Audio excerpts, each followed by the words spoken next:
father and mother loved one of their children very much, and the other they treated horribly like a servant. But then a tragic revelation changed the game, and their lives were never the same. Josh's parents had a way of treating him that could only be classified as strange and rude. Even when he was an only child, Josh remembers how his dad would get furious when he didn't want to eat soup for dinner. The man placed his hand on the boy's head and pushed down, submerging Josh's face into the soup. "Swallow," he said to the boy. "Swallow that soup, or you're going to get it." After being forced to eat, Josh had to wash and dry the dishes and clean the floor, which was filthy from when his face went in the soup. It was humiliating and degrading, even more so being a defenseless child, but it would happen when his dad was near. When he was with his mother, the situation was even worse. She made him wash clothes and clean his older brother's room, and if he finished his chores before sundown, she would find more work for him to do, like washing the rocks in the garden. Josh never understood why his parents mistreated him like this. He was a good kid. He didn't cause any problems at home or school. He wasn't difficult, and the situation was even harder to understand, because when he saw how his parents treated his older brother Ken, they gave him far fewer chores, and he was free to go about and play soccer in the afternoon. And to top it all off, his brother went to a better school than he did. It had a pool and swimming lessons every Thursday, besides a host of stimulating activities that helped in his development. But one day, Josh heard a comment that changed the course of his life. Ken's friends were over to work on a group project, so his mother made him make some orange juice and serve it to the boys. The little brother, of course, didn't want to do that. It would be another humiliation, but if he complained, his mom would probably yell for everyone to hear and make the situation worse. So, Josh had no option. He cut and squeezed the oranges, trying not to cry into the juice he was preparing. Entering Ken's room, he put the tray down on a table. When he began to serve them, his brother pushed him on the back, saying, "Hurry up, slave, you took too long. We've been thirsty for a while now." Josh fell over from the force of his brother, and the cup of orange juice in his hand crashed to the floor. All the boys started pointing and laughing at him. Josh felt like taking everything on the tray and throwing it on the floor, but his mom heard the noise and appeared quickly in the doorway. When she saw her son getting up covered in orange juice, she grabbed him by the shirt and pulled him out the door, saying he was worthless and would have to clean up the mess he made. The boy was flushed with embarrassment and did everything he could to hold his tears back. He couldn't show how he really felt to anyone, but inside, he was screaming with anger and frustration. He didn't want to get up, wanting to just slink out of there and hide under his bed, hidden from the world until he calmed down, if he could be calm. Why does this happen to me? Why doesn't anyone like me?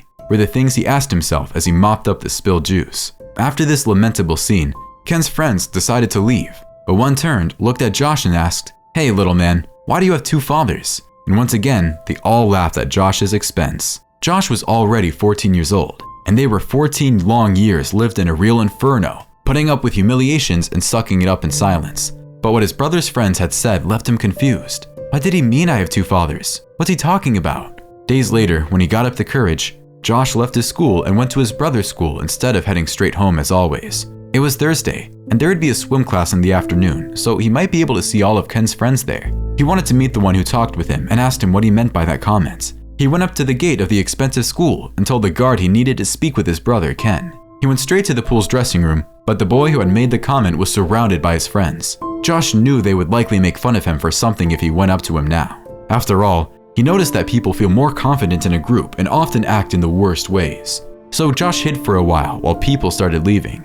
Luckily, the boy he wanted to talk to was left alone, and when he got up to the pool, Josh tugged on his arm. The boy recoiled from the surprise, but soon saw it was Ken's brother. He said he didn't know he had been there, but needed to get to swim practice. Josh held onto his arm and said he wasn't going anywhere until he explained what he meant with that comment the other day.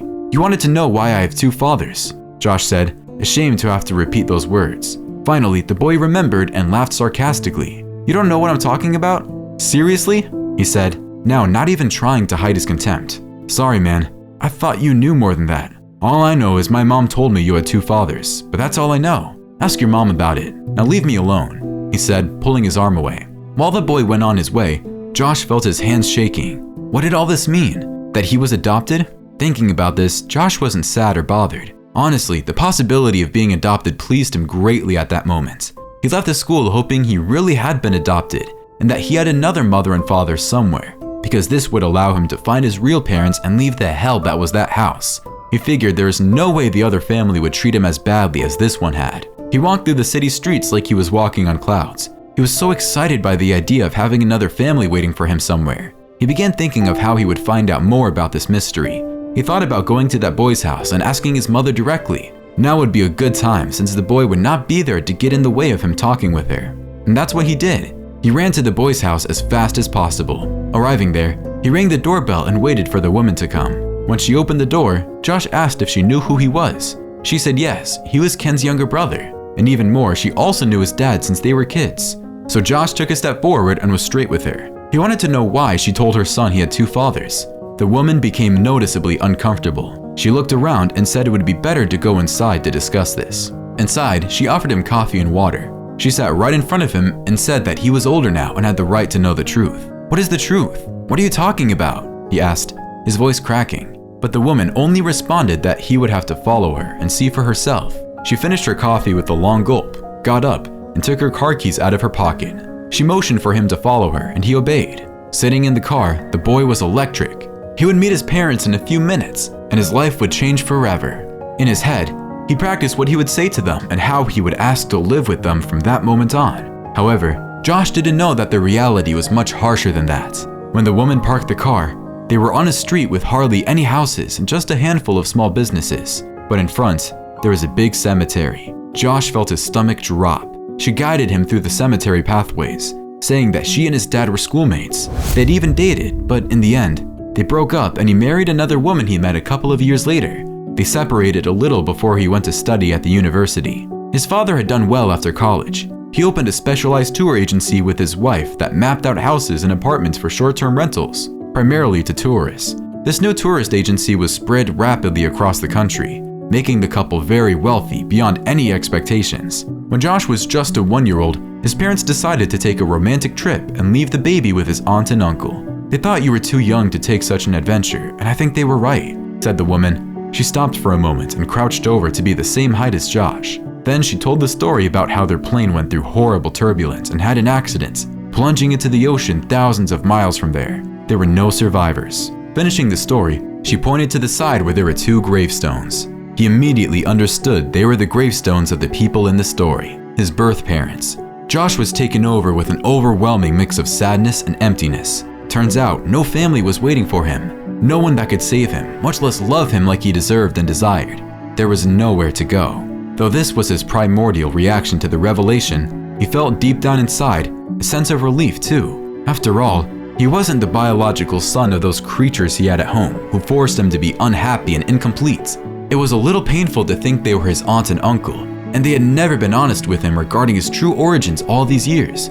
What wasn't clear to Josh was what had happened to all the money his biological parents had made with their company before the plane crash.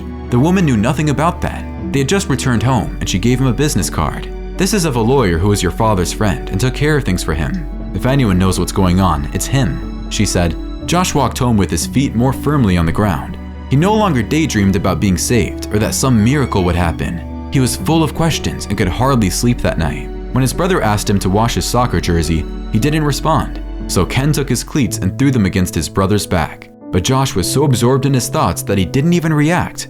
It wasn't long until his mom and dad, who he now knew were his aunt and uncle, appeared, asking him to clean the bathroom and iron the family's clothes that afternoon. Josh was still in shock from all that had happened that day and did his chores on autopilot. He paid no attention to his family's provocations. He thought it better not to create an issue and continue his regular routine. Now that he knew he had been living a lie for more than 13 years, he wanted to get to the bottom of the story before revealing to anyone what he knew. Maybe this would give him an advantage. So the following morning, he left school and went to the address of the lawyer friend of his biological father.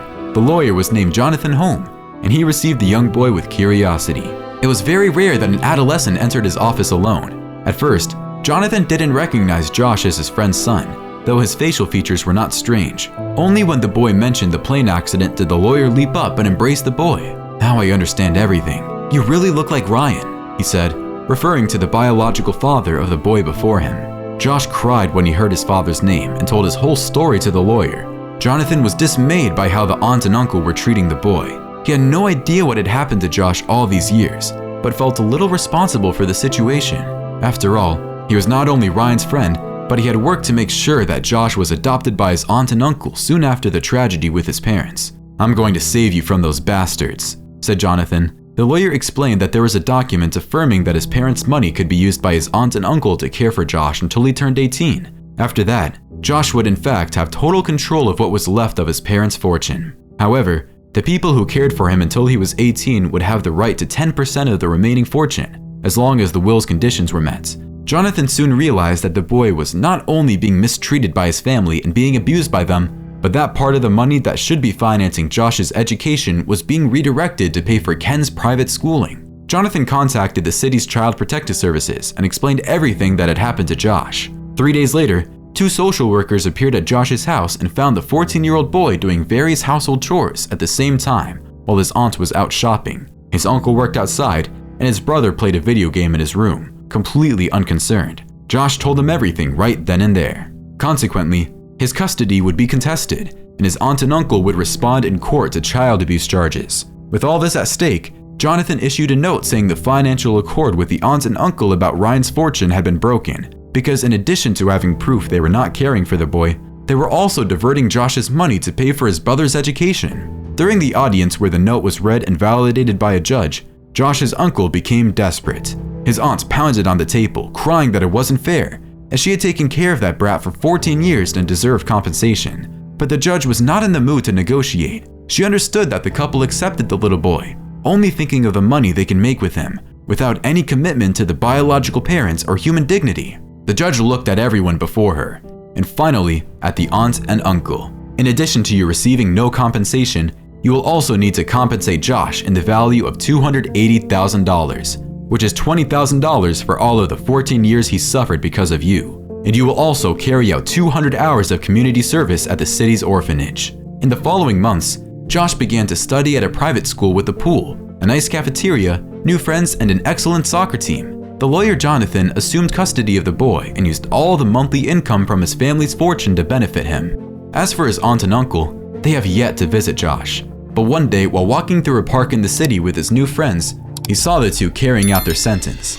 Dressed as trash collectors, they were picking up cans and papers from the orphanage's garden. When they saw Josh, they didn't feel anger. They only lowered their heads and continued sweeping and picking up trash, too embarrassed to look at their nephew again. If you like this story, please leave a like. You'll also enjoy the videos appearing on screen now. Have a great day, and see you in the next video.